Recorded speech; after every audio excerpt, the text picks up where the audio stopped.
Ghost Hunting in New England, your favorite spooky podcast.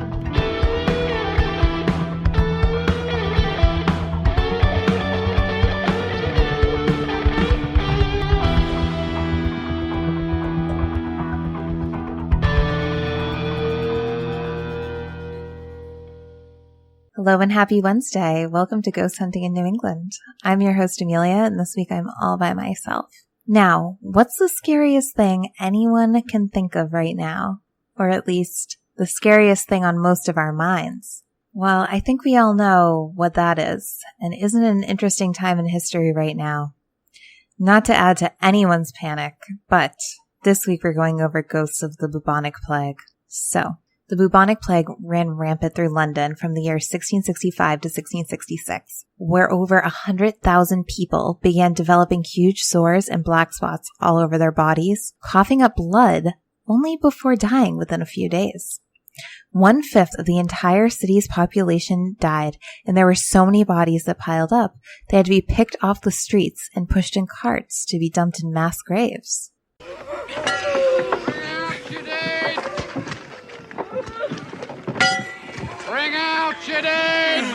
The citizens of London were terrified of getting sick, especially since no one knew where the disease came from and no one knew why it was spreading. So they decided to put in charge a guy who didn't believe in science and was in charge of fighting off the aliens. No, I'm just kidding.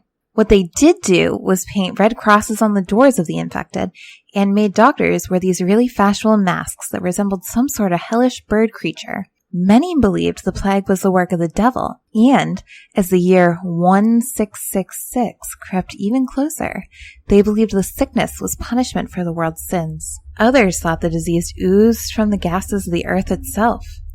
But in reality, it came from fleas that were carried on rats, and it spread throughout the air. Longtime listeners of the show will recall our interview Beth and I did with psychic medium Tim Regan back in July, where he gave us some tips and tricks for how to avoid the plague, including keeping cut onions by your bed. So, hundreds of years after the plague subsided, construction workers in London continued to uncover clusters of plague pits beneath the city streets. In 2015, a particularly large grave was uncovered as workers were in the process of building a new subway station underneath the city. Some say that these bodies dumped so carelessly in the plague pits that the spirits of the Black Death victims still roam the streets of London to this day. During the 17th century, London Bridge was used as a spot to display the severed heads of men who were executed by traitors to the crown after they had been tortured to death. One of the most famous executions on the bridge was that of Guy Fawkes, who is remembered for his attack against the British Parliament, or as he's most commonly remembered by Americans, as the man who said, "Remember, remember, the 5th of November." Since this was the time of the plague, the cemeteries were already starting to fill up too quickly. So without performing a Christian burial, or any kind of burial to be perfectly honest, the decapitated bodies of the criminals were dumped at the base of the bridge cemeteries. And as the Black Death worsened, even more bodies dumped on top of those bodies. Because not only was there no room, but they began treating those who died of the plague like they were criminals. So they didn't give them a proper burial mass either. In the year 2007, I graduated high school and flew over to London with my mom to visit my Aunt Ruth. And no one told us about the neat things going on under the London Bridge at that time. So, what happened was construction workers went into the tunnel under the bridge for some maintenance and found hundreds of human remains lining the walls. Apparently, concrete had been poured into the base of the bridge without any regard for the bodies that had been there since the 17th century. At first, the workers refused to go in the tunnel because it was a little creepy. But eventually, they did have to do their jobs and needed to go in. As construction began, the men noticed their tools would mysteriously go missing when they stepped out for their smoke or lunch breaks. Now, this obviously could be explained by human theft, but over a dozen brand new light bulbs would also blow out at random times, plunging them into darkness. They checked the electricity, they changed the light bulbs, but it kept happening over and over again. The men would go on to describe the environment in the tunnels as always having this constant feeling of someone watching them while they were working surrounded by skulls, and all of a sudden everything around them would just go completely black. After the story was reported to the British Broadcasting Company, ghost hunters started visiting the catacombs. Many people reported seeing full-bodied apparitions and having poltergeist activity. After getting so much spooky attention, the good people of London, with their funny little British humor, turned the tunnel into a haunted Halloween attraction called the London Tombs. Now that's pretty scary and definitely very spooky. But we're going to go back in time to even a spookier haunted area. And that is Poveglia Island. So in the South Lagoon of Italy, between Venice and Lido, sits a small Italian island of Poveglia that for centuries served as a place of exile and dumping grounds for the diseased, dying, and deceased. In 1348, the bubonic plague arrived in Venice and Poveglia. Like many other small islands, it became a quarantine colony. So, if you thought what happened in London in the mid-1600s was bad, in the mid-1300s, the plague killed 1 out of every 3 Europeans. Fearing the unbridled spread of the disease, Venice exiled many of its symptom-bearing citizens to the island, an obvious death sentence. At the center of the island, the dead and those too sick to protest were burned. This included tens of thousands of Venetian citizens dying on the main lands. These fires would burn once more in 1630 when the Black Death swept through the city again. Okay, so that's awful and gruesome and terrible and tragic. But now, flash forward to the 1920s. The public health offices began using the island as a place to house the mentally ill. Patients were kept in inhumane conditions and were subject to unauthorized and often unethical medical testing. Once these people were brought to the island, they reported seeing ghosts and hearing unexplained wailing. Unfortunately, when you are a mentally ill person in a hospital and you say, hey, I'm hearing ghosts and I'm hearing things, people say, well, yeah, you're a mentally ill person. So what the doctors would do is they'd be like, well, since you're obviously crazy and now you're seeing things, we're just going to go ahead and give you a lobotomy. And that's a problem. According to the local legends, one doctor in particular who started the lobotomy happenings, like if you saw a ghost, now you get a lobotomy, that guy, he actually started seeing the ghosts himself. And they were ghosts from the Black Plague who started harassing him ruthlessly. So much so that he was actually driven to throw himself off of a building. So that asylum closed in 1968. And when I was looking online, I found a listener of the podcast Real Ghost Stories Online submitted a comment as well as a photograph saying that she had visited the island and didn't say anything spooky until she looked through her pictures and saw an image of a decapitated head on the bed. There's also stories of some students from Colorado going there and them hearing and seeing an incredible amount of spooky sights. They actually screamed so loud that people heard them and sent the fire department to go to the island and rescue them. And the island sold in the year 2014 for only $700,000. And this is a beautiful island. And $700,000 in 2014 for an entire private island? That's a pretty good deal. Unfortunately, there have been rumors that construction on the island has stopped because they can't get crews because it's so haunted. So those are 2 of our bubonic plague stories and the ghosts that are still haunting around there. I know that that was kind of a short episode, but I wanted to keep it a little short because we have an overwhelming amount of drive-by ghostings this week. I am so excited. I can't wait. Here we go.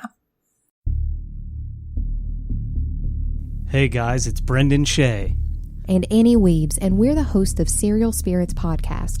Serial Spirits is a combination platter of true crime, paranormal, mysteries, and conspiracies, all rolled into one platform that is not for the faint of heart.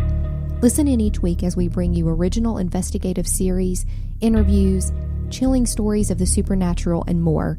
Subscribe to Serial Spirits on iTunes, Stitcher, iHeartRadio, and all your major podcast platforms. You can also tune in weekly by listening online through our mothership, Paranormal Warehouse at paranormalwarehouse.com. Okay, so our first drive-by ghosting comes to us from Josh over in California. He sent this to me through Instagram. Okay, so my first paranormal experience happened when I was 4. I was with my mom visiting family in Texas, and I had a dream that my grandmother had just died. The dream was from my perspective the entire time. In it, I'm walking into my grandmother's bedroom door, and I look down to see my hand turn the knob and open the door. My grandmother makes eye contact with me instantly and tells me she's dying. I wake up and I can't move. I think I'm having an asthma attack, so I try to get up and get my inhaler. I'm frozen. A few moments later, my mom walks in to wake me up, and I can instantly move again.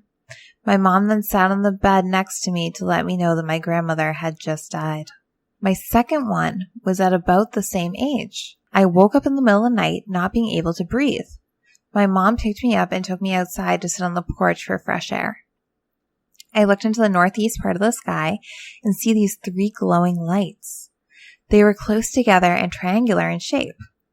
2 on the bottom, 1 on the top. I watched it for a few minutes before it started moving. Once it started moving, I asked my mom if she could see it, but she claimed she couldn't. I followed it as it moved in a half circle up the sky. It went south from the northeast and eventually stopped in the northwest part of the sky. The circle started glowing bright. The thing did a corkscrew upward and then it was gone.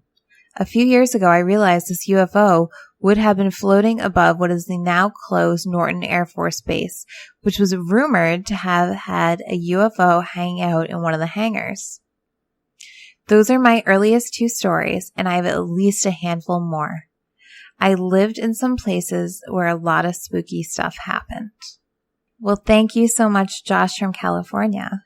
And that kind of reminded me of Josh from Minnesota's story, where he saw a UFO with his mom, too. Our next story comes from Tom. He says, "Hey, Amelia. First off, sorry I didn't get this in for the March 4th podcast. My life has been kind of a dumpster fire lately, and I had to put at least some of it out before having the time to sit down and write this. But the good news is it actually makes the story better because I found out some new information about the house where my encounter took place. A week and a half ago, on Monday, February 24th, I was at band practice. We practiced at my band leader and guitarist's house, they're married, in a tiny spare bedroom that has been converted into an office and practice space. It was so small that my band leader, who does vocals and bass, actually stands out in the doorway of the room, partially out in the hall. Behind her is the door to their bedroom. From where I sit, she is on my left, which is where my hi-hats are, so my head tends to turn slightly toward that direction. We were playing a song, and I thought I saw something about her height move behind her into the bedroom. I dismissed it as her shadow at first, but then I saw it a second time, and it was definitely not her shadow. That is when I felt the pulse in my head that I described in previous stories that I have sent to you. I haven't felt this in 4 or 5 years, with the last time being in Canada. I was slightly freaked out, but we were still mid-song, so I played through. But as I played, I kept getting the image in my head of an older man, possibly in his mid-50s to early 60s. Shortish, but built solid like a carpenter or a mason. He had short gray or white hair and was bald on top. And the fringe of hair around his head was the same length as the close-cropped beard of the same color. He was yelling something at me, and I had the impression that he wanted me to stop playing. Once the song was over, the image stopped. I didn't say anything about it, but I felt very uneasy. This past Monday, March 2nd, we had practice again. Nothing of note happened until after we were done. We were sitting in the living room talking, and we heard something fall over in the practice room. My bandmates immediately called out for their dog, Aurora, but she was in the kitchen. When I went to see what it was, it turned out that my hi-hat stand had fallen over, which was weird because it has 3 legs and a base. It takes a bit to knock it over, and it had been standing and getting hit all night with no issue. I went back to the living room, and my guitar player said, "Ghosts." It wasn't a question, it was a statement. I said, "What?" His wife answered, "Oh yeah, we got ghosts. A dog and some others." I relayed what had happened to me the week before, and they didn't recognize the description. The house had been my guitar player's grandparents' house from the 60s until the early 200s and is a very blue-collar area in northeast Philly. They both then confirmed that they have had stuff happen to them in that house, most predominantly from a dog ghost that was my guitar player's grandparents' dog, but that they had also had other encounters too, and that it wouldn't surprise them if they had other ghosts they did not know about. Well, that's it. Hope you enjoyed it. Happy hunting, Tom. Well, thanks, Tom. That was a great story. I like that a lot. And I'm glad you did wait. It seems rather serendipitous because then we got kind of the full scope. And as we now all know, that sound clip means another story from Deb. First, let me give some background. My grandmother's condo is on the ground floor and the windows are only a few inches above the ground. So if you walk by the windows, the bottom is ankle level and the top may be shoulder level. It was the summer of 2016. My grandmother and I were watching some TV. It was mid-afternoon. Curtains were open. All of a sudden, there was some knocking on the living room window. So we look out the window to see who was knocking, and you guessed it, no one was there. There was no way someone could have knocked on a picture window and gotten away in a second or two without us seeing whoever was moving away. After us both looking out the window, looking to see if we could see someone, we figured it had to have been my uncle, who passed away a couple months before. He had a habit of knocking on windows till everyone knew he was there, so maybe this is his way of saying he was still around. Well, thank you. That's a really sweet story. I liked that one a lot. Much less scary than last week's. I'll tell you, I have been having trouble looking in mirrors since that story. And that sound clip, of course, means time from some stories from Jen from Maine, and this is another coworker edition. Okay, the next story was told to me by my coworker Kelly. This takes place in the early 80s in her grandparents' home in Winslow, Maine. When her father was a young teenager, he and his siblings would often hear a woman's voice in the basement when doing laundry. The woman would begin to say the name Mary. Items would also fall off the shelves without any explanation. They started to get scared by this and began refusing to go down there. Their parents didn't believe them and figured they were simply trying to avoid chores. Then their mother, Kelly's grandmother, went down to the basement and moved something on the shelf and began hearing the woman too. Soon after, she was in bed asleep and woke up looking down at herself. She later told her husband about the incident. A few days later, he woke up and saw his wife floating above the bed.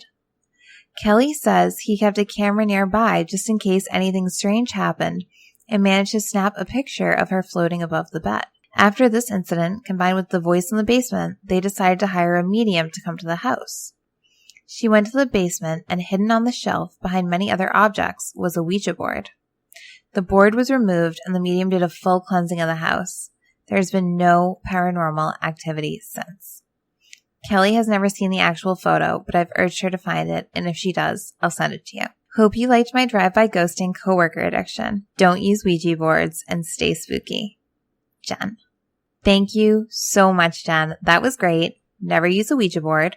And I loved that story. And I would freak the F out if I started floating above a bed. Okay, so this brings us to our last drive-by ghosting of the evening by our friend Daniel down in Australia, part 2 of the story from last week. So here we go. Part 2. Fast forward 40 years, and I went back to my childhood home where my mother still lived. After many hours of catching up, I left at around 9 p.m. Mum said goodbye at the gate halfway down the drive, and I walked to the bottom, turned to my right towards my car, looked further right over my shoulder to give Mum a final wave of my hand and ensure she had turned away and was walking back up the driveway, before turning my head back to the front to take a closer look at what I had glimpsed. A slight fog forming along the street, and 4 hooded figures starting to form within it. I muttered to myself, "Not now, not ever. This ends here." I walked towards the forming fog, stood right next to the leading edge, midway between the centre 2 shapes, looked them each in the face or where their face would be, and said, "I am old, I am strong, you have no power nor place here."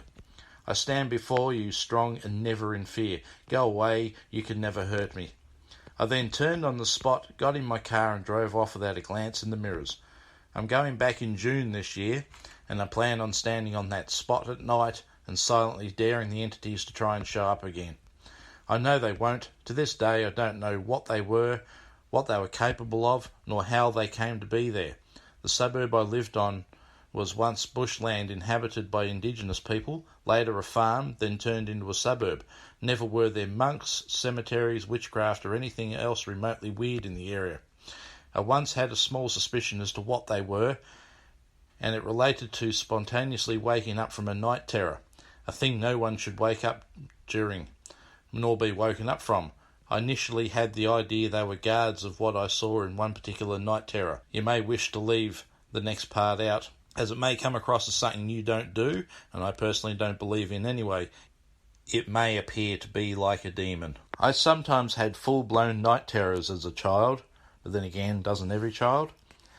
Anyone who has had one, or has seen a child having one, knows why people know immediately that it is a night terror. The person gets mobile, thrashing like they're warding off someone or something, often trying to climb a wall or squash into a corner of a room like they're trying to escape something. All around the world, people having night terrors act the same. The story is always told to never wake a child from a night terror, but to quietly talk them out of it. Avoid touching them. This is because of two reasons that I've been able to find. People have died immediately on waking, and the ones that live continue to try to push something away that they can still see for a few moments afterwards. Scientists and doctors will tell you it's the fight or flight reflex, and due to some mistake in the sleep pattern, the hormone that immobilizes your sleeping body to prevent you from injuring yourself fails to be released, so you act out your nightmare, which introduces further outside stimulus, elevating the nightmare into a terror. But ask anyone unfortunate enough to wake while having a night terror, including me, and you'll get a different story. That is the same across the world. It is near impossible to describe, but what little there is to describe is the same everywhere. So here goes. This is what waking from a night terror does. What a sufferer sees and feels, and I'm sure this is where superstitious people got the idea for demons and the devil from. Try to imagine a face, the evilest, most horrible, angular, humanish but animalistic at the same time face, and multiply that by 100. It's not just horrible and evil looking, but the mere fact it exists at all and is there shoves a dagger of fear through every inch of your existence. Now try to imagine that face is right in front of you, looking at you and getting closer. There is nothing else but blackness, no head or hair, no body, just blackness. But you can feel there is something or some things in that blackness. The face starts no more than 30 centimetres or a foot away from you, and slowly moves towards you, grinning with an evil smirk. It gets to within a couple of finger widths from you, and normally likely fades away as you wake up screaming, unable to remember anything about your night terror.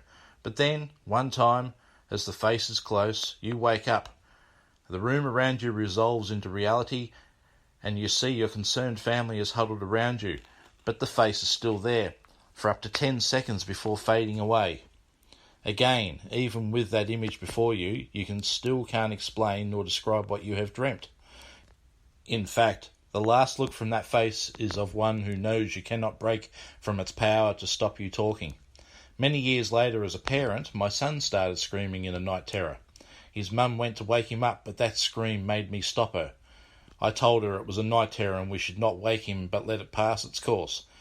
As he climbed backwards into the corner on the narrow head of his bed, holding his arms up in front of his face, screaming in a way that gave us goosebumps, I quietly spoke his name, told him he was having a night terror, that he was stronger than what he could see, and he needed to climb back down and wake up.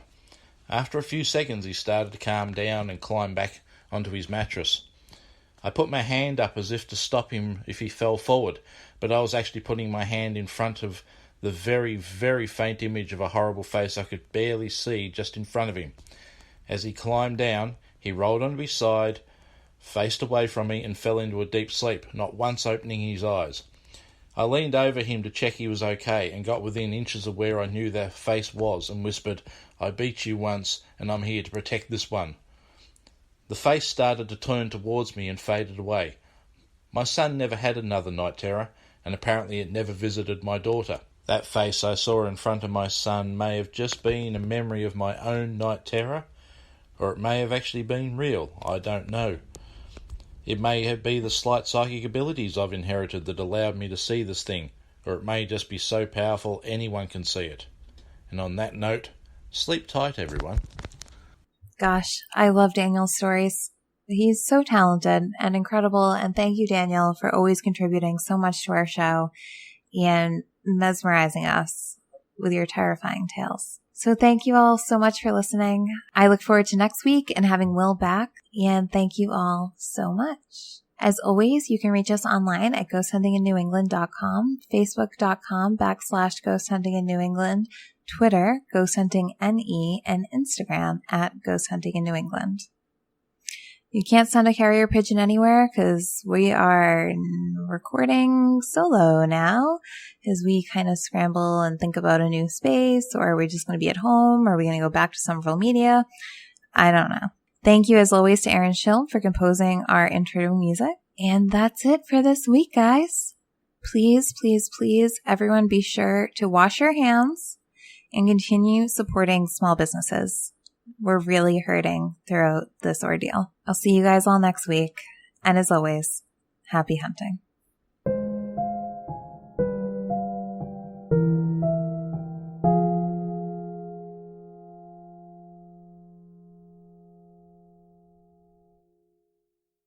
And that's, oh, dang it. I am waiting for the train to go by 'cause it's making my windows shake.